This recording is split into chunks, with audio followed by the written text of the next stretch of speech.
Today I got my AP scores back.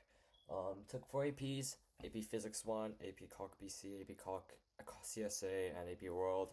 Uh, I did have a reaction video on this channel. Probably if you want to go check it out, check it out. But basically, I expected to get all fives, ended up getting all fives. Nice.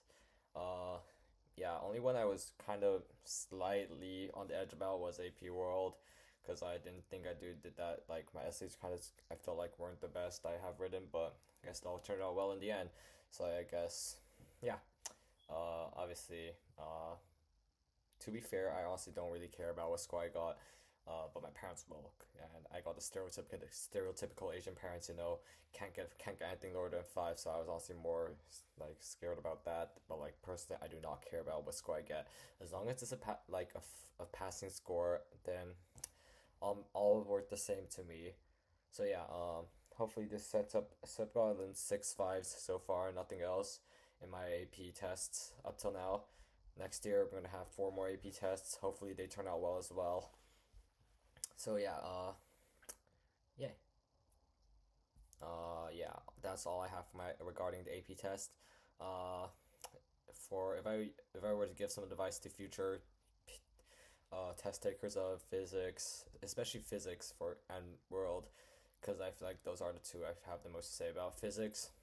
Uh, I really would urge you to, you know, really. There's a lot of formulas in physics, and there's also a lot of concepts. I really urge you to really understand how the formulas work, and like a really good tip that I found, and that probably might go for other subjects as well, is like, make up your own questions. Like, you know how you have example questions? Make up your own questions. Maybe get a friend, quiz each other by making your own questions. And because by making your own questions, you kind of like, internalize the information faster, and that goes for me too. And same thing goes for World Honestly, but it's a bit harder for AP World. AP World really focus on taking notes. Those will help you a lot.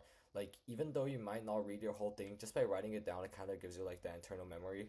And also, don't just focus on like the big regions. Like, don't just focus on America, Europe, and Asia like I did, because the test will drop kick you for that.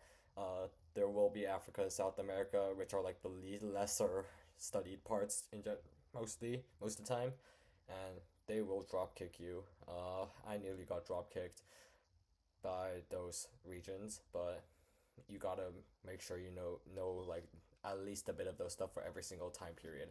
But yeah, that's my tips, and yep, have a great day.